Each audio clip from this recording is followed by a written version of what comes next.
ഞങ്ങളും ക്രൂശിക്കപ്പെട്ട ക്രിസ്തുവിനെ പ്രസംഗിക്കുന്നു. ദൈവത്തിന് സ്തോത്രം. യെശയ്യാ പ്രവാചകന്റെ പുസ്തകം 49 അധ്യായം 18 വാക്യവും 60 അധ്യായം 4 വാക്യവുമാണ് നമ്മുടെ ചിന്താവിഷയം. രണ്ടും ഒരു വാക്യം തന്നെ. 49:18, 60:4. തലപൊക്കി ചുറ്റും നോക്കുക. കർത്താവ് പറയുന്നു, തലപൊക്കി ചുറ്റും നോക്കുക. ചുറ്റും നീ നോക്കുക, തലപൊക്കി ചുറ്റും നോക്കുക, തലപൊക്കി ചുറ്റും നോക്കുക. 60 അധ്യായം 4 വാക്യം.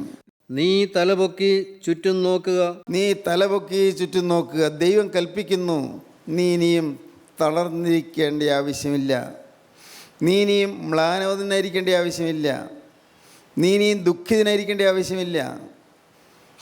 ദൈവത്തിൻ്റെ ആത്മാവ് പറയുകയാണ്, തലപൊക്കി ചുറ്റും നോക്കുക. നൂറ്റാണ്ടുകൾക്ക് മുമ്പ് എഴുതപ്പെട്ട ഈ വാക്യം, പരിശുദ്ധാത്മാവ് എഴുതിയ ആ വാക്യം ഇന്നും എത്രമാത്രം പ്രസക്തമാണ്. ഇന്ന് നമ്മുടെ കർത്താവ് പറയുന്നു, പല കാര്യങ്ങളിൽ നീ അപകർഷതാബോധം കൊണ്ട് തലതാഴ്ത്തിയിരിക്കുകയാണ്. അപകർഷതാബോധം എന്തെല്ലാമാണ്? അതും കർത്താവിനറിയാം, നിങ്ങൾക്കും അറിയാം, കർത്താവിനും അറിയാം. അപകർഷതാബോധം, വേണ്ടത്ര വിദ്യാഭ്യാസം കിട്ടിയില്ല, അപകർഷതാബോധം. പൈസയില്ല, അപകർഷതാബോധം. നല്ലൊരു വീടില്ല, അപകർഷതാബോധം. നല്ല ആരോഗ്യമില്ല, അപകർഷതാബോധം. വിവാഹം നടന്നിട്ടില്ല, അപകർഷതാബോധം. ഒരു വിവാഹം കഴിഞ്ഞു, പക്ഷെ കുഞ്ഞിനെ കിട്ടിയില്ല, അപകർഷതാബോധം. ഒരു ജോലിയില്ല, അപകർഷതാബോധം. ഒരു വരുമാനമില്ല, സ്ഥിര വരുമാനമില്ല, അപകർഷതാബോധം, ഇൻഫീരിയോറിറ്റി കോംപ്ലക്സ്. ദൈവത്തിന് സ്തോത്രം. ഇങ്ങനെ ഏതെങ്കിലും കാര്യങ്ങളിൽ ഒരു തളർച്ച പറ്റി മനസ്സ് ആടി ഉലഞ്ഞ് വിഷമിച്ചിരിക്കുന്നവരോട് കർത്താവ് പറയുന്നു, നീ തലപൊക്കി ചുറ്റും നോക്കുക. ദൈവത്തിന് സ്തോത്രം. തല ഉയർത്താനാണ് പറയുന്നത്. ഇന്ന് കർത്താവ് നമ്മുടെ ഇൻഫീരിയോറിറ്റി കോംപ്ലക്സ് മാറ്റി തരികയാണ്, അപകർഷതാബോധം മാറ്റി തരികയാണ്. നിങ്ങളുടെ ജീവിതത്തിൽ ഏതെല്ലാം കാര്യങ്ങളിലാണോ അപകർഷതയുള്ളത്, ചില കാര്യങ്ങൾ എനിക്കൊരു മികവ് വരുന്നില്ല, ഒരു വേണ്ടത്ര തൃപ്തി വരുന്നില്ലെന്ന് തോന്നുന്നു, അതൊരു മ്ലാനതയാണ്. തലപൊക്കാനാണ് പറയുന്നത്. നിങ്ങൾ ഒരു ഓഫീസ് ജോലി ചെയ്യുന്നു, വേണ്ടതുപോലെ ജോലി ചെയ്യാൻ കഴിയുന്നില്ല, തലപൊക്കാൻ പറയുന്നു. നീ പ്രത്യാശയോടെ തലപൊക്കുക എന്ന് പറയുന്നു. ഒരു സ്ഥാപനത്തിൽ ജോലിക്ക് ചെന്നു, അവിടുത്തെ ഉപയോഗിക്കുന്ന ഇംഗ്ലീഷ് ഭാഷ വേണ്ടതുപോലെ കൈകാര്യം ചെയ്യാൻ എനിക്ക് സാധിക്കുന്നില്ല, അങ്ങനെ വിഷമിച്ചിരിക്കുന്നു. തലപൊക്കി ചുറ്റും നോക്കുക, നീ തല നിവർത്താൻ പറയുന്നു. ദൈവത്തിന് സ്തോത്രം. ഓരോരുത്തർ ഓർക്കുക, നിങ്ങളുടെ അപകർഷത എന്തെല്ലാമാണോ, ഏതെല്ലാമാണോ ആ ഇൻഫീരിയോറിറ്റി, അത് നിങ്ങൾ കുടഞ്ഞു കളഞ്ഞിട്ട് നിങ്ങൾ എഴുന്നേൽക്കാൻ പറയുന്നു. കുടഞ്ഞു കളയുക. നിങ്ങൾ തലപൊക്കി ചുറ്റും നോക്കുക. ദൈവത്തിന് സ്തോത്രം. തലപൊക്കി ചുറ്റും നോക്കുന്നത് എന്തിനാണ് എന്ന് ചില കാര്യങ്ങൾ നാം ഇതിനു മുമ്പ് ചിന്തിച്ചു. ഒന്ന്, ഉൽപ്പത്തി പുസ്തകം 13 അധ്യായം 14 വാക്യം. 13 അധ്യായം 14 വാക്യം. ലോത്ത് അബ്രാമിനെ വിട്ടുപിരിഞ്ഞ ശേഷം യഹോവ അബ്രാമിനോട് അരുളി ചെയ്തത്, തലപൊക്കി നീ ഇരിക്കുന്ന സ്ഥലത്ത് നിന്ന് വടക്കോട്ടും തെക്കോട്ടും കിഴക്കോട്ടും പടിഞ്ഞാറോട്ടും നോക്കുക. നീ കാണുന്ന ഭൂമിയൊക്കെയും ഞാൻ നിനക്കും നിന്റെ സന്തതിക്കും ശാശ്വതമായി തരും. ദൈവത്തിന് സ്തോത്രം. അബ്രഹാം പുറപ്പെട്ടപ്പോൾ കൂടെ പുറപ്പെട്ടതാണ് സഹോദരപുത്രനായ ലോത്ത്. രണ്ടുപേരും ഒരുമിച്ചാണ് യാത്ര. നല്ല ഐക്യമുള്ള യാത്രയായിരുന്നു, സ്നേഹമുള്ള യാത്രയായിരുന്നു. എന്നാൽ അവർ ചെന്ന് പാർത്ത സ്ഥലത്ത് വേലക്കാർ തമ്മിൽ ഇഷ്ടക്കുറവുണ്ടായി. ലോത്തിൻ്റെ ആടുമാടുകൾ നോക്കുന്ന വേലക്കാരും അബ്രഹാമിൻ്റെ ആടുമാടുകൾ നോക്കുന്ന വേലക്കാരും തമ്മിൽ അഭിപ്രായ വ്യത്യാസമായി, വഴക്കുണ്ടായി. അത് കുഴപ്പമാണെന്ന് അബ്രഹാമിന് മനസ്സിലായി. അബ്രഹാം ലോത്തോട് പറഞ്ഞു, മോനെ നമുക്കൊരു കാര്യം ചെയ്യാം, നീ ഇടത്തോട്ടാണ് പോകുന്നതെങ്കിൽ ഞാൻ വലത്തോട്ട് പോയിക്കൊള്ളാം, നീ വലത്തോട്ട് പോകുന്നെങ്കിൽ ഞാൻ ഇടത്തോട്ട് പോയിക്കൊള്ളാം. നമ്മളിങ്ങനെ ഭിന്നിച്ചിരിക്കുന്നത് ഈ ജാതികളുടെ ഇടയിൽ അത് ദുർസാക്ഷ്യമാണ്, അത് വേണ്ട, നാം തമ്മിൽ ഭിന്നതയോടെ ഇരിക്കേണ്ട. അബ്രഹാം വളരെ സ്നേഹത്തോടെ തന്നെയാണ് പറഞ്ഞത്. ലോത്ത് നന്നായല്ലോ എന്ന് ഓർത്തു. അബ്രഹാം അത് പറഞ്ഞ് കേട്ട് ഉപകാരമായല്ലോ എന്ന് ഓർത്തു. നീരോട്ടമുള്ള സ്ഥലങ്ങൾ ലോത്ത് കണ്ടെടുത്തു. നീരോട്ടമുള്ള സ്ഥലങ്ങൾ, നല്ല ഫലഭൂയിഷ്ടമായ സ്ഥലങ്ങൾ, നല്ല എക്കൽ മണ്ണുള്ള സ്ഥലങ്ങൾ, അത് എല്ലാം കൃഷിക്ക് ഉപയുക്തമായ സ്ഥലങ്ങൾ, ആടുകൾ നോക്കാൻ പറ്റിയ നല്ല വയലേലകളുള്ള സ്ഥലങ്ങൾ, നല്ല പുൽമൈതാനങ്ങളുള്ള സ്ഥലങ്ങൾ, ഇതെല്ലാം ലോത്ത് കണ്ടുപിടിച്ചു, ഇതെല്ലാം കണ്ടെത്തി. അത് ലോത്ത് അതെല്ലാം തിരഞ്ഞെടുത്തു. അബ്രഹാം തലതാഴ്ത്തിയിരിക്കുകയാണ്. നമുക്ക് തോന്നും അബ്രഹാം തലതാഴ്ത്തിയിരിക്കുന്നത് നല്ലതെല്ലാം എടുത്തല്ലോ എന്നാണെന്ന്. അതല്ല, നല്ല സ്ഥലങ്ങളെല്ലാം എൻ്റെ സഹോദരപുത്രൻ എടുത്തല്ലോ, എന്നോർത്ത് തലതാഴ്ത്തിയിരിക്കുകയാണെന്ന് നമുക്ക് തോന്നാവൂ. പക്ഷേ അബ്രഹാം തലതാഴ്ത്തിയത് അതുകൊണ്ടല്ല. ഈ ദൈവം പറഞ്ഞു, നീ തലപൊക്കി കിഴക്കോട്ടും പടിഞ്ഞാറോട്ടും തെക്കോട്ടും വടക്കോട്ടും നോക്കുക. ഈ ചുറ്റുപാട് ഒത്തിരി സ്ഥലങ്ങളുണ്ട്. സഹോദരത്തിനായി ലോകത്ത് എടുത്തതിന് ശേഷം പിന്നെയും സ്ഥലങ്ങളുണ്ട്. എന്തിനെനിക്ക് ഈ സ്ഥലങ്ങൾ? എനിക്ക് വേറെ അവകാശം ഇല്ലല്ലോ. എനിക്കാരും വാഗ്ദത്തം കൊണ്ട് കിട്ടിയിട്ടുണ്ട്. പക്ഷേ അതൊക്കെ എല്ലാം തേഞ്ഞു മാഞ്ഞു പോയില്ലേ. എന്ത് വാഗ്ദത്തം കിട്ടിയില്ലെങ്കിലും ദൈവം പറഞ്ഞെങ്കിലും ഇനിയൊന്നും നടന്നില്ലല്ലോ. ഒരു മോനെ തരാമെന്നൊക്കെ ദൈവം പറഞ്ഞു, പക്ഷേ അത് നടന്നില്ലല്ലോ. അബ്രഹാം വളരെ നിരാശയോടെ എല്ലാ പ്രതീക്ഷകളും അറ്റ് വിഷമിച്ചിരിക്കുകയാണ്. എനിക്കെന്താ ഇത്രയും സ്ഥലങ്ങൾ, കിഴക്കോട്ടും തെക്കോട്ടും വടക്കോട്ടും പടിഞ്ഞാറോട്ടും ഇങ്ങനെ എല്ലാം എനിക്കെന്തിനീ സ്ഥലങ്ങൾ എന്തിന്? അങ്ങനെ അബ്രഹാം ഇരുന്നപ്പോൾ ദൈവം പറഞ്ഞു, അബ്രഹാം നീ തലപൊക്കി നോക്കുക, നീ തലപൊക്കി ചുറ്റും നോക്കുക. ഈ കാണുന്ന ഭൂമിയൊക്കെയും ഞാൻ നിന്റെ സന്തതിക്കും തരും. അബ്രഹാം ഒന്ന് ഞെട്ടി, കണ്ണുമിഴിച്ച് നോക്കി. ഞാൻ എന്താണ് കേൾക്കുന്നത്? അപ്പോൾ ഇനി മകനുണ്ടാകുമെന്നോ? മകനുണ്ടാവുകയില്ല, ചാൻസ് ഇല്ല, ഇനി അത് സാധ്യതയില്ല, ഒരു കാരണവശാലും മകൻ ജനിക്കുകയില്ല എന്ന് പ്രതീക്ഷിച്ചിരിക്കുന്ന സമയത്ത് ദൈവം വരൽ ചെയ്യുന്ന നിനക്ക് സന്തതി ഉണ്ടാകും, ഞാൻ നിന്റെ സന്തതിക്കും തരും. തലപൊക്കി നോക്കിയാൽ ദൈവത്തിൻ്റെ വാഗ്ദത്തം ലഭിക്കും. ദൈവത്തിന് സ്തോത്രം. വാഗ്ദത്തം ലഭിക്കും, പ്രോമിസ്. ദൈവത്തിൻ്റെ വാഗ്ദത്തം ലഭിക്കും തലപൊക്കി നോക്കിയാൽ. കർത്താവിന് സ്തോത്രം. ജീവിതത്തിൽ മുരടിച്ച അനുഭവങ്ങളുമായി തളർന്ന് വിവശരായി മ്ലാനതയോടിരിക്കുന്നവരോട് ദൈവം പറയുന്നു, നീ പ്രതീക്ഷിക്കുന്ന പോലല്ല, നിനക്ക് ഒരു നല്ല കാലമുണ്ട്, നിനക്കൊരു ശുഭകാലമുണ്ട്, നിനക്ക് നല്ല ഭാവിയുണ്ട്. നീ നോക്കിയാൽ ആ ഭാവി കിട്ടുമെന്ന് പ്രതീക്ഷയൊന്നുമില്ല, നല്ല ഭാവി കിട്ടുമെന്ന് യാതൊരു പ്രതീക്ഷയ്ക്കും സാധ്യതയില്ല. പക്ഷേ ജീവനുള്ള ദൈവം പറയുന്നു, മോനെ നിനക്ക് ഞാൻ സന്തതിയെ തരും. നീ ഇന്ന് എന്താണോ ഇല്ലാത്തത്, എന്തിനോർത്താണോ നീ വിലപിക്കുന്നത്, എന്തിനോർത്താണോ നീ കരയുന്നത്, എന്താണോ നിനക്ക് ഇല്ല എന്ന് പറഞ്ഞുകൊണ്ട് നീ വിഷമിച്ചിരിക്കുന്നത്, അത് നിനക്ക് തരും. ദൈവത്തിന് സ്തോത്രം. പ്രിയപ്പെട്ടവരെ, എന്തൊരു ആശാവഹമായ വാക്കാണത്, എത്ര സന്തോഷകരമായ വാക്കാണ്. തലപൊക്കി ചുറ്റും നോക്കുക, സ്ഥലം കണ്ടു, നിനക്ക് നിന്റെ സന്തതിക്കും തരുമെന്ന് പറഞ്ഞു. സന്തതി ഉണ്ടാകും, ഉറപ്പ് കിട്ടി. പിന്നെയും കാര്യം വാഗ്ദത്തം കിട്ടി, പക്ഷേ ഇതൊന്നും നടന്നില്ല. വർഷങ്ങൾ പോവുകയാണ്. 24 വർഷം കഴിഞ്ഞു. 24 വർഷം. അപ്പോഴാണ് അബ്രഹാമിൻ്റെ കൂടാരവാതിൽക്കൽ ദൈവം വന്നത്. 18 അധ്യായം 1 വാക്യം മുതൽ വായിക്കാം. അനന്തരം യഹോവ അവന് മമ്രയുടെ തോപ്പിൽ വെച്ച് പ്രത്യക്ഷനായി. വെയിൽ ഉറച്ചപ്പോൾ അവൻ കൂടാരവാതിൽക്കൽ ഇരിക്കുകയായിരുന്നു. അവൻ തലപൊക്കി നോക്കിയപ്പോൾ 3 പുരുഷന്മാർ തൻ്റെ നേരെ നിൽക്കുന്നത് കണ്ടു. സ്തോത്രം. അബ്രഹാം ഈ 24 വർഷവും പ്രതീക്ഷിച്ചു, പക്ഷേ ഇപ്പോൾ ആശ തീർന്നു. ദൈവം കാര്യം വാഗ്ദത്തം തന്നതാണ്, അതൊന്നും എനിക്ക് നടക്കാൻ പോകുന്നില്ല, എനിക്ക് നല്ല യോഗ്യതയില്ല. ദൈവം നല്ല വാഗ്ദത്തം തന്നത്, പക്ഷേ എനിക്ക് അതൊന്നും കിട്ടാനുള്ള അർഹതയില്ലല്ലോ. ഞാൻ ഒരു സാധു മനുഷ്യൻ, എനിക്ക് ആരാ ഉള്ളത്? നിരാശയിൽ കുമ്പിട്ട് തലതാഴ്ത്തിയിരിക്കുകയാണ് കൂടാരവാതിൽക്കൽ. അബ്രഹാം കൂടാരവാതിൽക്കൽ തലതാഴ്ത്തി അങ്ങനെ മുനിഞ്ഞിരിക്കുകയാണ്, തളർന്നിരിക്കുകയാണ്. സാറ അകത്തുണ്ട്. അകത്ത് സാറായിയുടെ ഇടയ്ക്കുള്ള നെടുവീർപ്പുകൾ കേൾക്കാം. രണ്ടുപേരും നിരാശരായിരിക്കുന്നതിനിടയിലേക്ക് ജീവനുള്ള ദൈവം വന്ന് പറയുന്നു, തലപൊക്കി നോക്കുക. അബ്രഹാം തലപൊക്കി നോക്കി. അബ്രഹാം തലപൊക്കി നോക്കിയപ്പോൾ 3 പുരുഷന്മാർ വന്ന് നിൽക്കുന്നു. ഇതാരാണിത്? അവർ നോക്കിയപ്പോൾ അബ്രഹാം പെട്ടെന്ന് മനസ്സിലായി, ഇത് സാധാരണക്കാരല്ല. 2 ദൈവദൂതന്മാരും കർത്താവായ യേശുക്രിസ്തുവും കൂടി വന്നിരിക്കുകയാണ്. എന്ത്? ഒരു പാവപ്പെട്ട മനുഷ്യൻ്റെ അരികിലേക്ക് ജീവനുള്ള ദൈവം ഇറങ്ങി വന്നിരിക്കുന്നു. സ്തോത്രം. നിങ്ങൾക്ക് അനുഭവം കിട്ടിയിട്ടുണ്ടോ?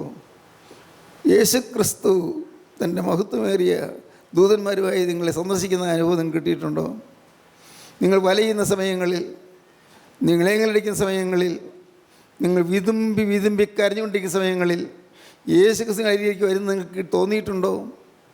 അനുഭവം കിട്ടിയിട്ടുണ്ടോ? ഇല്ലെങ്കിൽ അത് തരാമെന്നാണ് കർത്താവ് പറയുന്നത്. സ്തോത്രം. ആ അനുഭവം തരാമെന്ന് പറഞ്ഞുകൊണ്ടാണ് കർത്താവ് വരുന്നത്. 3 പുരുഷന്മാർ നിൽക്കുന്നു. അബ്രഹാം തലപൊക്കി നോക്കിയപ്പോൾ 3 പുരുഷന്മാരെ കണ്ടു. എന്ത് ചെയ്തു? അബ്രഹാം ഓടിച്ചെന്നു. അബ്രഹാം മനസ്സിലായി, സാധാരണക്കാരല്ല വന്നിരിക്കുന്നത്, ഈ വന്നിരിക്കുന്ന അതിഥികൾ നിസ്സാരരല്ല. അബ്രഹാം ഓടിച്ചെന്നു, നിലം വരെ കുനിഞ്ഞു, സാഷ്ടാംഗം വീണു. എന്നോട് യജമാനെ എന്നോട് കൃപയുണ്ടെങ്കിൽ എന്നെ കടന്നു പോകരുതേ, പോകല്ലേ, അയ്യോ പോകല്ലേ, ഞാൻ അല്പം വെള്ളം കൊണ്ടുവന്ന് നിങ്ങളുടെ കാലുകളൊന്ന് കഴുകിക്കോട്ടെ, ഞാൻ ഒരു മുറി അപ്പം കൊണ്ടുവരാം, അത് തിന്ന് വിശപ്പഴക്കിട്ട് പോകാമല്ലോ. ദൈവത്തിന് സ്തോത്രം. അബ്രഹാം തലപൊക്കി നോക്കിയപ്പോൾ ആ 3 പുരുഷന്മാർ നിൽക്കുന്നത് കണ്ടു. ഈ യേശുക്രിസ്തുവും ദൂതന്മാർ വന്നത് അബ്രഹാമിൽ നിന്ന് എന്തെങ്കിലും മേടിക്കാനല്ല, അബ്രഹാമിൽ നിന്ന് എന്തെങ്കിലും കാഴ്ചകളോ സമർപ്പണങ്ങളോ സ്വീകരിക്കാനല്ല വന്നത്. യേശുക്രിസ്തുവും ദൂതന്മാരും വന്നത് അബ്രഹാമിന് വാഗ്ദത്തം നിറവേറ്റി കൊടുക്കാനാണ്, പ്രതിജ്ഞ ചെയ്ത് നിറവേറ്റി കൊടുക്കാൻ. വാക്കുമാറാത്ത ദൈവം, സ്തോത്രം. സഹോദരങ്ങളെ, നമ്മുടെ ദൈവം വാക്കുമാറാത്തവനാണ്. അവൻ നിങ്ങളുടെ എന്തെങ്കിലും ഒരിക്കലൊരു വാക്ക് പറഞ്ഞിട്ടുണ്ടോ എങ്കിൽ അവൻ നിങ്ങൾ വിശ്വസിക്കൂ, അവർ നിവർത്തിക്കുക തന്നെ ചെയ്യും. ദൈവത്തിന് സ്തോത്രം. എന്തെങ്കിലും വാക്ക് പറഞ്ഞിട്ടുണ്ടെങ്കിൽ, നിങ്ങൾക്ക് എന്തെങ്കിലും വാഗ്ദത്തം കിട്ടിയിട്ടുണ്ടെങ്കിൽ ദൈവത്തിന് സ്തോത്രം. ഇവിടെ ഇരിക്കുന്ന അനേകം ദൈവമക്കൾക്ക് അനേക വാഗ്ദത്തം കിട്ടിയിട്ടുണ്ട്. അനേകം വാഗ്ദത്തങ്ങൾ സ്വർഗത്തിൽ നിന്നുള്ള അരുളപ്പാട് കിട്ടിയിട്ടുണ്ട്. ജീവനുള്ള ദൈവത്തിൻ്റെ പരിശുദ്ധാത്മാവിൽ തരുന്ന അരുളപ്പാടുകൾ കിട്ടിയിട്ടുണ്ട്, വാഗ്ദത്തം കിട്ടിയിട്ടുണ്ട്. വാഗ്ദത്തങ്ങൾ തന്നവൻ, അവൻ വാക്ക് പറഞ്ഞാൽ മാറാത്തവനാണ്, അവൻ വിശ്വസ്തനാണ്. ദൈവത്തിന് സ്തോത്രം. അവർ വൃക്ഷത്തിന് കീഴിലിരിക്കുകയാണ്. അബ്രഹാം പോയി അകത്ത് ചെന്നു. സാറയോട് പറഞ്ഞു, വേഗം വേണം, 3 കഴി മാവ് കുഴച്ച് അപ്പം ഉണ്ടാക്കുക. 1 മുറി അപ്പം കൊണ്ടുവരാമെന്ന് പറഞ്ഞ് പോയ അബ്രഹാം പറയുന്നു 3 കഴി മാവ് കുഴച്ച് അപ്പം ഉണ്ടാക്കുക. പിന്നീട് വേലക്കാരോട് പറഞ്ഞു, ഒരു നല്ല ആട്ടിൻകുട്ടിയെ പിടിച്ച് അതിനെ പാകം ചെയ്ത് നല്ല 1-ാം തരം കറി ഉണ്ടാക്കുക. ഇതെല്ലാം കൊണ്ടുവന്നു. അബ്രഹാം ആ വൃക്ഷത്തിന് കീഴിൽ അവരുടെ മുമ്പിൽ കൊണ്ടുവന്ന് വെച്ചു. തലപൊക്കി നോക്കിയപ്പോൾ സമർപ്പണം. ദൈവത്തിന് സ്തോത്രം. ഡെഡിക്കേഷൻ. 1 തലപൊക്കി നോക്കിയപ്പോൾ പ്രോമിസ്, 2 തലപൊക്കി നോക്കിയപ്പോൾ സമർപ്പണം, ഡെഡിക്കേഷൻ. സ്തോത്രം. നാം ഇന്ന് പല കാര്യങ്ങളിലും തലതാഴ്ത്തിയിരിക്കുകയാണ്. ഞാൻ പറഞ്ഞല്ലോ, ഇൻഫീരിയോറിറ്റി കോംപ്ലക്സ്. ഈ തലതാഴ്ത്തിയിരിക്കുന്ന നമുക്കൊന്ന് തലപൊക്കി നോക്കിയാൽ കർത്താവിനെല്ലാം സമർപ്പിക്കാൻ നമുക്ക് സാധിക്കും. എല്ലാം സമർപ്പിക്കാം. അത് ജീവിതത്തിൻ്റെ അനുഭവമായി തീരണം പ്രിയപ്പെട്ടവർ. ജീവിതത്തിൻ്റെ അനുഭവമാണ്. ഒരു സമർപ്പണം വേണം. എന്നേക്കുമായി ജീവിതം കർത്താവിന് കൈമാറണം. സ്തോത്രം. എൻ്റെ ഈ ജീവിതത്തിൽ എനിക്കിനി അവകാശമില്ല എന്ന് നിങ്ങൾ തന്നെ സ്വയം സമ്മതിക്കണം. ഇതൊക്കെ പറയാൻ എളുപ്പമാണ്. കാര്യത്തോടെടുത്ത് വരുമ്പോഴല്ലേ, ടെസ്റ്റ് കേസ് വരുമ്പോഴല്ലേ നമ്മളിത് സമർപ്പണമൊന്നായില്ലെന്ന് മനസ്സിലാകുന്നത്. എന്നെ ഞാൻ മുഴുവനായി യേശുവിന് കൊടുത്തു എന്നുള്ളൊരു ഉറപ്പ് നിങ്ങൾക്ക് തന്നെ വേണം. പിന്നെ ഒന്നും പേടിക്കാനില്ല. എപ്പോൾ മരണം വന്നാലും എന്താണെന്ന് പേടിക്കാനില്ല. ഞാൻ ഇത് യേശുവിന് കൊടുത്തതല്ലേ. ഈ ജീവിതം മുഴുവൻ ജീവിതവും മുഴുവൻ ആയുസ്സും യേശുവിന് കൊടുത്തതല്ലേ. എന്ത് പേടിക്കാൻ? നല്ല പ്രത്യാശ. ജീവിതം യേശുവിന് കൊടുത്തു എന്നുള്ള പ്രത്യാശ ഉണ്ടെങ്കിൽ, ആ സമർപ്പണം കൃത്യമാണെങ്കിൽ തീർച്ചയായിട്ടും നിങ്ങൾക്ക് ധൈര്യത്തോടെ മുന്നോട്ട് പോകാം. അബ്രഹാമിന് ഈ ഇതെല്ലാം കൊടുത്തു കഴിഞ്ഞ്, അബ്രഹാം അതിഥികൾക്ക് ഇതെല്ലാം കൊടുത്തു കഴിഞ്ഞപ്പോൾ യേശുക്രിസ്തു അബ്രഹാമിനോട് പറയുകയാണ്, 1 ആണ്ട് കഴിയുമ്പോൾ നിനക്ക് ഒരു മകനുണ്ടാകും. ദൈവത്തിന് സ്തോത്രം. കഴിഞ്ഞ 24 കൊല്ലമായി കാത്തിരിക്കുന്ന സംഭവം നടക്കാൻ പോവുകയാണ്. സാറ വാതിലിൻ്റെ മറയിൽ നിന്നുകൊണ്ട് കേൾക്കുന്നുണ്ട്. അബ്രഹാമാണ് ഈ അതിഥികളോട് സംസാരിക്കുന്നത്. സാറ കേട്ടു. സാറ ഉള്ളുകൊണ്ട് ചിരിച്ചു. ഒന്ന് വായിക്കാം, ഭാഗം ഒന്ന് വായിക്കാം. ദൈവത്തിന് സ്തോത്രം. 9-ാം വാക്യം മുതൽ. അവർ അവനോട്, നിന്റെ ഭാര്യ സാറ എവിടെയെന്ന് ചോദിച്ചതിന്, കൂടാരത്തിലുണ്ട് എന്ന് അവൻ പറഞ്ഞു. 1 ആണ്ട് കഴിഞ്ഞിട്ട് ഞാൻ നിന്റെ അടുക്കൽ മടങ്ങി വരും. അപ്പോൾ നിന്റെ ഭാര്യ സാറായ്ക്ക് ഒരു മകനുണ്ടാകുമെന്ന് അവൻ പറഞ്ഞു. സാറ കൂടാരവാതിക്കൽ അവൻ്റെ പിൻവശത്ത് കേട്ടുകൊണ്ട് നിന്നു. എന്നാൽ അബ്രഹാമും സാറായും വയസ്സ് എന്ന് വൃദ്ധരായിരുന്നു. സ്ത്രീകൾക്കുള്ള പതിവ് സാറായ്ക്ക് നിന്നുപോയിരുന്നു. ആകയാൽ സാറ ഉള്ളുകൊണ്ട് ചിരിച്ചു. വൃദ്ധയായിരിക്കുന്ന എനിക്ക് സുഖഭോഗമുണ്ടാകുമോ? എൻ്റെ ഭർത്താവും വൃദ്ധനായിരിക്കുന്നുവെന്ന് പറഞ്ഞു. ദൈവത്തിന് സ്തോത്രം. സാറ ഉള്ളോട് ചിരിച്ചു. എന്തു വാക്കായി കേൾക്കുന്നത്? സ്ത്രീകൾക്കുള്ള പീരിയഡ്സ് എല്ലാം നിന്നുപോയി. ഞങ്ങൾ 2 പേരും വൃദ്ധരാണ്. വയസ്സ് എന്ന് ഇനി കുഞ്ഞുണ്ടാകാനുള്ള യാതൊരു സാധ്യതയുമില്ല. ഇനി ഈ വാർദ്ധക്യത്തിലാണോ ഞാൻ കുഞ്ഞിനെ പ്രസവിക്കുന്നത്? സാറായ്ക്ക് അത് വിശ്വസിക്കാൻ കഴിഞ്ഞില്ല. ദൈവത്തിന് സ്തോത്രം. പ്രിയപ്പെട്ടവരെ, നിങ്ങൾ കേൾക്കൂ. ജീവനുള്ള ദൈവം നിങ്ങളുടെ ജീവിതത്തിൽ കടന്നു വന്ന് ചില കാര്യങ്ങൾ ചെയ്യാൻ തുടങ്ങുമ്പോൾ അത്ഭുതങ്ങളായിരിക്കും. അത്ഭുതങ്ങൾ. എങ്ങനെ ഈ മഹാവലിയ പർവ്വതമെന്നിൽ മാറിപ്പോകും നിങ്ങൾ ചിന്തിക്കും. ഇതെങ്ങനെ മാറിപ്പോകും? കഴിഞ്ഞ ദിവസത്തിൽ ഞാൻ പറഞ്ഞതുപോലെ ഈ കല്ല് ആര് ഉരുട്ടി മാറ്റിത്തരും? കല്ല്, വലിയൊരു കല്ല്, ഇത് ആര് ഉരുട്ടി മാറ്റിത്തരും? കല്ല് ഉരുട്ടി തരാൻ ആരുമില്ലല്ലോ. ഞങ്ങൾ പാവപ്പെട്ട സ്ത്രീകൾ വിചാരിച്ചാൽ കല്ല് മാറ്റാൻ പറ്റുമോ? കർത്താവായ യേശുക്രിസ്തുവിനെ അടക്കം ചെയ്ത പരിമിതിക്കാരൻ യോസേപ്പിൻ്റെ കല്ലറയുടെ മുഖത്ത് വെച്ചിരുന്നതായ കല്ല് 8-10 പേര് വളരെ ശക്തമായി വലിച്ചാൽ മാത്രമേ ആ കല്ല് മാറുകയുള്ളൂ. ഈ പാവപ്പെട്ട സ്ത്രീകൾ 2 പേര് വിചാരിച്ചാൽ എന്ത് സാധിക്കാനാണ്? നമ്മുടെ മുമ്പിൽ നിന്ന് കല്ല് ഉരുട്ടിക്കളയുമെന്ന് അവർ തമ്മിൽ പറഞ്ഞു. നോക്കിയപ്പോൾ കല്ല് ഉരുട്ടിക്കളയുന്നതായി കണ്ടു. അത് ഏറ്റവും വലുതായിരുന്നു. സ്തോത്രം. ഇന്ന് നിങ്ങളുടെ പലരുടെയും ജീവിതത്തിൽ ഒരു പ്രതീക്ഷയില്ലാത്ത ചില കാര്യങ്ങളുണ്ട്. എനിക്കൊരു വിവാഹം ഉണ്ടാകുമോ? എനിക്കൊരു കുഞ്ഞുണ്ടാകുമോ? എനിക്കൊരു വരുമാനമാർഗം ഉണ്ടാകുമോ? എനിക്ക് ഈ പരീക്ഷ ജയിക്കാൻ സാധിക്കുമോ? ഭൗതികമായ കാര്യങ്ങളാണ് ഞാൻ പറയുന്നത്. ഭൗതികമായ കാര്യങ്ങൾ. ആത്മീയമായ കാര്യങ്ങളിലേക്ക് വരുമ്പോൾ കാര്യം കുറച്ചുകൂടി ഗൗരവമാണ്. എൻ്റെ കോപം മാറുമോ? ഒരു ചെറുപ്പക്കാരൻ ചോദിച്ചു, സാറേ ഞാൻ എത്ര ശ്രമിച്ചിട്ടും മാറുന്നില്ല. ഞാൻ തീരുമാനമൊക്കെ എടുത്തു, പക്ഷേ പെട്ടെന്ന് ഞാൻ കോപിച്ചു പോകും. ഞാൻ എന്ത് ചെയ്യും? ദൈവത്തിന് സ്തോത്രം. ഞാനൊരു കഥ പറഞ്ഞു കൊടുത്തു. ഫോണിൽ കൂടിയാണേ, ആളാരെന്ന് എനിക്കറിയാൻ പാടില്ല. ഞാനൊരു കഥ പറഞ്ഞു കൊടുത്തു. ഒരു താപസം ഉണ്ടായിരുന്നു, ഒരു സന്യാസിയുടെ അടുക്കൽ ഒരു ചെറുപ്പക്കാരൻ ചെന്നു. പറഞ്ഞു, ഗുരു, എനിക്ക് ഭയങ്കര കോപം മാറുന്നില്ല. ഞാൻ എത്രയായാലും മാറുന്നില്ല, വിഷമിക്കുക. നീ ഒരു കാര്യം ചെയ്യുന്നൊരു 2 ആഴ്ച ഉപവാസം എടുത്ത് പ്രാർത്ഥിച്ചിട്ട് വാ, ഇപ്പോഴത്തേക്കും മാറിക്കോളും. 2 ആഴ്ച കഴിഞ്ഞ് അവൻ വന്നു. ഗുരു, അതേ നടന്നില്ല കേട്ടോ, എനിക്ക് എൻ്റെ കോപം മാറുന്നില്ല, എത്ര ശ്രമിച്ചിട്ടും മാറുന്നില്ല. ഒരു കാര്യം ചെയ്യുക, 2 ആഴ്ച കൂടി ഉപവാസം എടുക്കുക. അവൻ പോയി 2 ആഴ്ച കഴിഞ്ഞ് പ്രാർത്ഥിച്ച് ഉപവാസമൊക്കെ ഇരുന്നു. പക്ഷേ അവൻ പിന്നെ വന്നപ്പോഴും അത് തന്നെ പറയുന്നത്, ഗുരു, എൻ്റെ കോപം മാറുന്നില്ലല്ലോ, ഞാൻ എന്ത് ചെയ്യും? അപ്പോൾ അദ്ദേഹം പറഞ്ഞു, ഒരു കാര്യം ചെയ്യുക, നീ ഒരു 21 ദിവസം ഉപവാസം എടുത്തിട്ട് വാ. 21 ദിവസം, ഏതാണ്ട് 3 ആഴ്ച. 21 ദിവസം കഴിഞ്ഞ് അവൻ വന്നു. ഗുരു, ഞാൻ കാര്യം അങ്ങ് പറഞ്ഞതുപോലെ ഞാൻ ഉപവാസമൊക്കെ എടുത്തു, പക്ഷേ എൻ്റെ കോപം മാറുന്നില്ല. എന്നാ ചെയ്യുന്നേ? എനിക്കറിയാൻ പാടില്ല, എന്ത് ചെയ്യണമെന്ന് എനിക്കറിയാൻ പാടില്ല. അദ്ദേഹം അക്ഷോഭ്യനായിട്ടിരിക്കുകയാണ്. ചെറുപ്പക്കാരൻ പറഞ്ഞു, എന്താ ഒന്നും മിണ്ടുന്നില്ലേ? എന്നോട് ഉപവാസം എടുക്കാൻ പറഞ്ഞു, എന്നോട് പ്രാർത്ഥിക്കാൻ പറഞ്ഞു, അത് സാധിച്ചില്ല, എനിക്ക് അങ്ങേക്കൊന്നും പറയാനില്ലേ? അതൊന്നും മിണ്ടുന്നില്ല. ദേഷ്യം വന്നു അവന്. ആ ചെറുപ്പക്കാരൻ പെട്ടെന്ന് ദേഷ്യം വന്നു. അവൻ ഉച്ചത്തിൽ ഈ ഗുരുവിനെ, സന്യാസിയെ ആക്ഷേപിക്കാൻ തുടങ്ങി, ചീത്ത വാക്കുകൾ പറയാൻ തുടങ്ങി, അങ്ങ് വല്ലാതെ നൊമ്പരപ്പെടുത്തുന്ന വാക്കുകൾ പറയാൻ തുടങ്ങി. ഇതെല്ലാമായിട്ട് ഈ ഗുരു കൊണ്ട് അക്ഷോഭ്യനായിട്ടിരിക്കുകയാണ്. ഒന്നും മിണ്ടുന്നില്ല. കുറേ നേരം ഇങ്ങനെ ചീത്ത വിളിച്ച് കഴിഞ്ഞപ്പോൾ അവന് നിർത്തണം തോന്നി.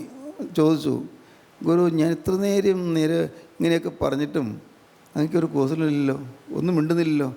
ഇത്രയും ഞാൻ അങ്ങ് ആക്ഷേപിച്ച് പറഞ്ഞിട്ടും അങ്ങൊന്നും മിണ്ടാത്തത്? അല്ല, നീ പറഞ്ഞൊന്നും ഞാൻ സ്വീകരിച്ചില്ലല്ലോ. അല്ല, ഞാൻ അങ്ങയോടല്ലേ പറഞ്ഞേ, അങ്ങേ അല്ലേ കുറ്റപ്പെടുത്തി ഞാൻ സംസാരിച്ചത്? അങ്ങൊന്നും മിണ്ടാത്ത, അങ്ങക്ക് ഒരു പ്രതികരണമില്ലേ? പ്രതികരണം ഉണ്ടായെന്ന് നീ പറഞ്ഞൊന്നും ഞാൻ സ്വീകരിച്ചില്ലല്ലോ. അദ്ദേഹം പറഞ്ഞു, നിൻ്റെ കയ്യിൽ ഒരു 100 രൂപ ഉണ്ടെന്നിരിക്കട്ടെ. ആ 100 രൂപ എൻ്റെ നേരെ വെച്ച് നീട്ടി. ഞാൻ ആ രൂപ ഞാൻ വാങ്ങിയില്ല. അപ്പോൾ പിന്നെ ആ രൂപ ആരുടെ കയ്യിലാണ്? നിൻ്റെ കയ്യിൽ തന്നെ. എന്നതുപോലെ നീ കോപിച്ച് പറഞ്ഞ വാക്കുകളൊന്നും ഞാൻ സ്വീകരിച്ചിട്ടില്ല. നിൻ്റെ കയ്യിൽ തന്നെ ഇരിക്കുന്നു. നിൻ്റേതാണത്, എൻ്റെ കയ്യിൽ ഞാൻ വാങ്ങിയിട്ടില്ല. ദൈവത്തിന് സ്തോത്രം. ഈ ഒരു ഉദാഹരണ കഥ ഞാൻ ചെറുപ്പക്കാരന് പറഞ്ഞു കൊടുത്തു. അതുകൊണ്ട് ജീവിതത്തിൽ നാം തോറ്റുകൊണ്ടിരിക്കുന്ന വിഷയങ്ങളിൽ, ജയിക്കാൻ ആഗ്രഹിക്കുന്ന വിഷയങ്ങളിൽ ചീത്ത ചിന്തകൾ, വളരെ മ്ലേച്ഛമായ വികാരങ്ങൾ, ആഗ്രഹങ്ങൾ, മോഹങ്ങൾ, താല്പര്യങ്ങൾ, ഈ സാക്ഷ്യം പറയുന്നവരെല്ലാവരും പറയുന്ന ഒരു വാക്ക് നിങ്ങളുടെ എല്ലാവരുടെയും ഹൃദയത്തിലുള്ള ഒരു കാര്യമാണ്, അശുദ്ധ ചിന്തകളെന്ന്. അശുദ്ധ ചിന്തകൾ പ്രവൃത്തിയിലേക്ക് പോകുന്നില്ല, പക്ഷേ അശുദ്ധ ചിന്തകൾ മനുഷ്യൻ്റെ ജീവിതത്തെ ഉലച്ചുകൊണ്ടിരിക്കുന്ന ഒരു ഭീകര പിശാചാണ് അശുദ്ധ ചിന്തകൾ. അത് മാറണമെങ്കിൽ അതിനുവേണ്ടി കർത്താവിൻ്റെ കൃപയ്ക്ക് വേണ്ടി യാചിച്ചേ പറ്റൂ. മുട്ടിപ്പായിട്ട് യാചിക്കണം, മുട്ടിപ്പായി പ്രാർത്ഥിക്കണം. ഇത് മാറാതെ ഞാൻ അടങ്ങുകയില്ല എന്നുള്ള വാശിയോട് പ്രാർത്ഥിക്കണം. ഇത് നീ എനിക്ക് മാറ്റി തരണമെന്ന് നിങ്ങൾ വാശി പിടിച്ച് പ്രാർത്ഥിക്കണം. ദൈവസന്നിധിയിൽ നീ അനുഗ്രഹങ്ങളും ജയജീവിതവും പിടിച്ചു വാങ്ങണം. ദൈവത്തിന് സ്തോത്രം. ഈ സാറ വിചാരിച്ചു, ഇനി ഈ വാർദ്ധക്യ കാലത്ത് എനിക്ക് കുഞ്ഞുണ്ടാകുമോ? ഇനിയുണ്ടൊരു സുഖഭോഗം ഇല്ലല്ലോ. ആ പ്രതീക്ഷയെല്ലാം പോയല്ലോ. ദൈവത്തിന് സ്തോത്രം. പക്ഷേ ദൈവം വന്നത് അബ്രഹാമിൻ്റെ സമർപ്പണം വാങ്ങാനാണ്. തലപൊക്കി നോക്കി സമർപ്പണം ലഭിച്ചു. അതുമൂലം ഉണ്ടായത് സമർപ്പണം കഴിഞ്ഞപ്പോൾ അടുത്ത് തന്നെ അതിൻ്റെ പ്രതിഫലം ഉണ്ടായി. സാറ ഗർഭിണിയായി ഇസ്ഹാക്കിനെ പ്രസവിച്ചു. ദൈവത്തിന് സ്തോത്രം. നിങ്ങൾ ഇന്ന് ഈ വാക്കുകൾ കേൾക്കുമ്പോൾ നിങ്ങൾ ഇരിക്കുന്നിടത്ത് ഇരുന്നുകൊണ്ട് നിങ്ങൾക്ക് പറയാൻ പറ്റുമോ? നിങ്ങൾ ചിന്തിച്ച് നോക്കൂ, പറയാൻ പറ്റുമോ ഞാനും എനിക്കുള്ളതെല്ലാം യേശുവിൻ്റേതാണെന്ന്? വാക്കാൽ പറയുന്നതല്ലത്, നമ്മുടെ ജീവിതത്തിൽ അനുഭവമാകണം. ഞാനും എനിക്ക് എന്തെല്ലാം ഇന്നുണ്ടെന്ന് തോന്നുന്നു എല്ലാം യേശുവിന് കൈമാറിയിരിക്കുന്നു.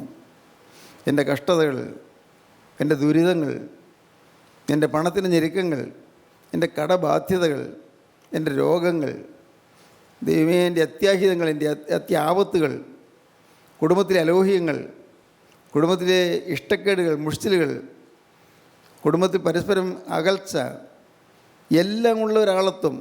കർത്താവേ, എൻ്റെ ദൈവമേ, എനിക്ക് നീ അനുവദിച്ച് തന്നതായ ഒരു ആയുസ്, നീ തന്നതായ ആരോഗ്യം, നീക്ക് തന്നതായ വിദ്യാഭ്യാസം, നീക്ക് തന്നതായ വീട്, നീക്ക് തന്നതായ ഭാര്യ, എനിക്ക് തന്നതായ ഭർത്താവ്, നീക്ക് തന്നതായ മക്കൾ, കർത്താവേ, എല്ലാം ഇതാ ഞാൻ അവിടുത്തെ പാദപീഠത്തിലേക്ക് ഞാൻ കാഴ്ച കാണിക്കുകയാണ്.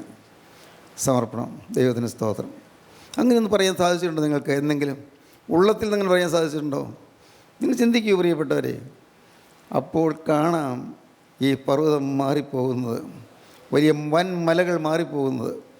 എൻ്റെ കർത്താവിൻ്റെ വലിയ നാമം മഹത്വപ്പെടട്ടെ. കരുണയുള്ള കർത്താവ് കൃപയാൽ എനിക്ക് അനുഭവങ്ങൾ തന്നിട്ടുള്ളതുകൊണ്ടാണ് ഞാൻ പറയുന്നത്. ജീവൻ്റെ ദൈവം ഭാഗ്യവശാൽ ഞാൻ ചോദിച്ച കാര്യങ്ങൾ തന്നിട്ടുള്ളത് കൊണ്ടാണ് ഞാനത് പറയുന്നത്. ദൈവം നല്ലവനാണെന്ന് അനുഭവിച്ചുകൊണ്ടാണ് ഞാനത് പറയുന്നത്. നിങ്ങളെല്ലാവരും ഈ അനുഭവത്തിലേക്ക് വരണമെന്ന് ഞാൻ ആശിക്കുന്നു.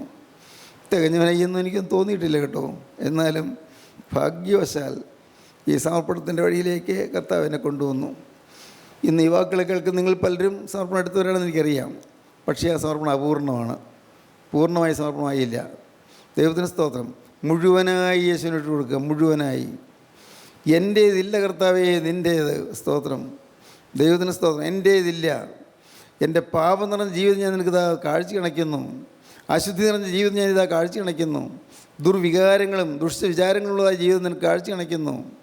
നല്ലതൊന്നും കൊണ്ടു തരാനില്ല കർത്താവേ, ഒന്നുമില്ല.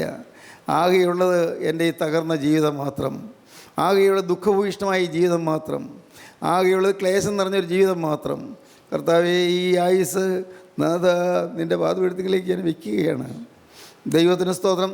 അബ്രഹാം ഇസ്ഹാക്കിനെ യാഗമർപ്പിക്കാൻ ആ യാഗപീഠത്തിൽ കിടത്തി വെട്ടുവാനായി കത്തി ഓങ്ങിയതുപോലെ ഇതാ കർത്താവേ, ഞാൻ എല്ലാം തിരുമുമ്പാകെ വെച്ചിരിക്കുകയാണ്. എല്ലാം വെട്ടി നശിപ്പിക്കാനായിട്ട് കർത്താവ് ഞാൻ വെച്ചിരിക്കുകയാണ്. എൻ്റേതെല്ലാം തീർന്നു, എൻ്റെ പ്രതീക്ഷകളെല്ലാം തീർന്നു, എൻ്റെ ആശകളും ആഗ്രഹങ്ങളും എല്ലാം തീർന്നു, എല്ലാം വെച്ചിരിക്കുന്നു. ദൈവത്തിന് സ്തോത്രം. അങ്ങനെ നിങ്ങൾ പറയുമ്പോൾ എൻ്റെ പ്രിയപ്പെട്ടവരെ, യേശുവിൻ്റെ ആണിപ്പാടുള്ള കരം നീണ്ടുവരും. അന്ന് അബ്രഹാമിയെ ബാലിന്മേൽ കൈവയ്ക്കരുത് എന്ന് പറഞ്ഞ ആ ക്രിസ്തു നിങ്ങൾക്ക് അന്ന് ഉയർത്തെഴുന്നേറ്റ ഇസ്ഹാക്കിനെ നൽകിയതായ അതേ ജീവനുള്ള ദൈവം നിങ്ങൾക്ക് നിങ്ങളുടെ ആഗ്രഹങ്ങൾ സാധിപ്പിച്ചു തരും. ദൈവത്തിന് സ്തോത്രം. ദൈവത്തിന് സ്തോത്രം. ഞാൻ ഇന്നും ആ കാര്യം പറയട്ടെ. അവൻ എൻ്റെ ഹൃദയത്തിലെ ആഗ്രഹങ്ങളെ നിനക്ക് തരും. നിൻ്റെ ഹൃദയത്തിലെ ആഗ്രഹങ്ങളെ നിനക്ക് തരും. നിങ്ങൾ പ്രാർത്ഥിക്കണം. കർത്താവേ, ആഗ്രഹങ്ങൾ ചിലതെല്ലാം ഉണ്ട്, തരുമെന്നാണ് കർത്താവ് പറഞ്ഞത്. യാചിച്ച് വാങ്ങിക്കണമെന്നാണ് ഞാൻ പറയുന്നത്. ദൈവത്തിന് സ്തോത്രം. ചോദിച്ച് വാങ്ങണം ആഗ്രഹങ്ങൾ. ദൈവത്തിന് സ്തോത്രം. ഇപ്പോൾ ആഗ്രഹങ്ങൾ സാധിക്കുന്നത് പ്രതീക്ഷിക്കാൻ യാതൊരു വകയുമില്ല, ഒരു പ്രതീക്ഷയ്ക്ക് സാധ്യതയില്ല. പക്ഷേ ദൈവത്തിൻ്റെ ആത്മാവ് പറയുന്നു, അവൻ നിൻ്റെ ഹൃദയത്തിലെ ആഗ്രഹങ്ങളെ നിനക്ക് തരും. ദൈവത്തിന് സ്തോത്രം. 37 സംഘത്തിലാണ് അവൻ നിൻ്റെ ഹൃദയത്തിലെ ആഗ്രഹങ്ങളെ നിനക്ക് തരും. 3-ാം വാക്യം മുതൽ വായിക്കാം. യഹോവയിൽ ആശ്രയിച്ച് നന്മ ചെയ്യുക, ദേശത്ത് പാർത്ത് വിശ്വസ്തത ആചരിക്കുക, യഹോവയിൽ തന്നെ രസിച്ചുകൊള്ളുക. അവൻ നിന്റെ ഹൃദയത്തിലെ ആഗ്രഹങ്ങളെ നിനക്ക് തരും. അവൻ നിന്റെ ഹൃദയത്തിലെ ആഗ്രഹങ്ങളെ നിനക്ക് തരും. സ്തോത്രം. ഹൃദയത്തിലെ ആഗ്രഹങ്ങളെ തരും. തലവൊക്കി നോക്കിയാൽ വാഗ്ദത്തം ലഭിക്കും. തലവൊക്കി നോക്കിയാൽ ഡെഡിക്കേഷൻ, സമർപ്പണം ലഭിക്കും. ആഗ്രഹങ്ങൾ തരും. ദൈവത്തിന് സ്തോത്രം. ഇന്ന് ഇത് കേട്ടുകൊണ്ടിരിക്കുമ്പോൾ തന്നെ ഇപ്പോൾ നിങ്ങൾ ഓരോരുത്തരും ഹൃദയത്തിലേക്ക് ശോധന ചെയ്തിട്ട്, കർത്താവേ, എന്നെ തന്നെ മുഴുവനായി സമർപ്പിക്കാൻ നീ തന്നൊരു സമയമാണല്ലോ. ഈ നല്ല സമയം നഷ്ടപ്പെടുത്താതെ ഞാൻ മുഴുവനായി നിനക്ക് ഞാൻ വിട്ടുതരുന്നു. എനിക്ക് സ്വന്തം ഭാവിയില്ല, സ്വന്തം ആയുസ്സില്ല, സ്വന്തം ആരോഗ്യമില്ല. പറയാൻ പറ്റുമോ പ്രിയപ്പെട്ടവരെ? കർത്താവിന് സ്തോത്രം. എനിക്ക് എൻ്റേതായ ഈ ഒന്നുമില്ല, എല്ലാം യേശുവിന് കൊടുത്തിരിക്കുന്നു. എനിക്ക് യേശു തന്നതോ അവൻ്റെ തിരുരക്തം, എനിക്ക് യേശു പകരം തന്നതോ അവൻ്റെ ദിവ്യ ജീവൻ, എനിക്ക് അവൻ പകരം തന്നതോ അവൻ്റെ ദിവ്യ സ്നേഹം, എനിക്ക് അവൻ പകരം തന്നതോ അവൻ്റെ ജീവിത വിശുദ്ധി. അതാണ് അവൻ എനിക്ക് തന്നത്. ദൈവത്തിന് സ്തോത്രം. യേശുവിനെ നിങ്ങളെടുത്ത് കാണുക. അടുത്തതായി യേശു അഴുകത്തോടെ നിങ്ങൾ വരുന്നു. നിങ്ങളുടെ ഏങ്ങലടികൾ കേൾക്കുന്നുണ്ട്, നിങ്ങളുടെ വിതുമ്പലുകൾ കാണുന്നുണ്ട്, നിങ്ങളുടെ ദീർഘശ്വാസങ്ങൾ അറിയുന്നുണ്ട്. വിശ്വസിക്കൂ യേശുവിനെ. യേശു അരികത്തുകൂടെ നടന്നു പോകുന്ന സമയത്ത് ആ കാൽക്കൽ വീണ് ആ കാലിൽ നിങ്ങൾ പിടിക്കുക. കർത്താവേ, എൻ്റെ കഴിഞ്ഞ കാല ആയുസ്സെല്ലാം നഷ്ടപ്പെടുത്തിയല്ലോ, എല്ലാം പോയല്ലോ. കർത്താവേ, നല്ല കാലങ്ങൾ നഷ്ടപ്പെടുത്തിയല്ലോ. എൻ്റെ ദൈവമേ, ഇനിയുള്ള കാലം ഒരു ചുരുങ്ങിയ കാലം മാത്രം, വളരെ വളരെ ചുരുങ്ങിയൊരു കാലം മാത്രം. ഈ ഉള്ള കാലം യേശുനാഥ നിനക്ക് വേണ്ടി ചെലവഴിക്കപ്പെടാൻ ഞാനിതാ വിട്ടു തരുന്നു. യേശുവേ, നിനക്ക് വേണ്ടി എന്നെ തന്നെ ഞാൻ യാഗമായി അർപ്പണം ചെയ്യുന്നു. കർത്താവേ, നിൻ്റെ ആണിപ്പാടുള്ള കരം ഇപ്പോൾ ഒന്ന് നീട്ടി ഈ പാവിയായ എൻ്റെ തലമേലൊന്ന് വയ്ക്കണമേ. ജീവനുള്ള ദൈവമേ, കരുണയുള്ള കർത്താവേ, ഈ മനോഹരമായ ദിവസം ഞങ്ങൾക്ക് തന്നതിനായി സ്തോത്രം. അവിടെ ഞങ്ങളുടെ കൂടെ തന്നെ ഉള്ളതിനായി ഞങ്ങൾ നിന്നെ സ്തുതിക്കുന്നു. സ്വർഗീയ ദൂതന്മാരോടുകൂടി അവിടെ നിന്ന് എഴുന്നള്ളി വന്നിരിക്കുന്നതിനായി ഞങ്ങൾ നിന്നെ സ്തുതിക്കുന്നു. അപ്പോൾ ഞങ്ങളുടെ സമർപ്പണങ്ങളെല്ലാം അവിടെ നിന്ന് ഏറ്റുവാങ്ങിയതിനായി ഞങ്ങൾ സ്തുതിക്കുന്നു. ഇന്നു മുതൽ പുതിയ സൃഷ്ടിയായി ജീവിക്കുവാനുള്ള കുറവ് ഞങ്ങളുടെ മേൽ പകർന്നതിനായി ഞങ്ങൾ നിന്നെ സ്തുതിക്കുന്നു. എല്ലാവരെയും അനുഗ്രഹിക്കണമേ, ഭാരങ്ങൾ അകറ്റണമേ, ആകുലങ്ങൾ നീക്കണമേ, രോഗസൗഖ്യം നൽകണമേ, ശാപദോഷങ്ങൾ നീക്കണമേ, എല്ലാ നന്മകളാൽ നിറയ്ക്കണമേ. അവിടുത്തെ രണ്ടാമത്തെ വരവിന് വേണ്ടി ഞങ്ങളെ എല്ലാവരെയും ഒരുക്കണമേ. യേശുക്രിസ്തുവിൻ്റെ പരിശുദ്ധമായ നാമത്തിൽ പ്രാർത്ഥിക്കുന്നു. കൃപയോടെ കേൾക്കണം പിതാവേ. ആമീൻ. ഹല്ലേലൂയ.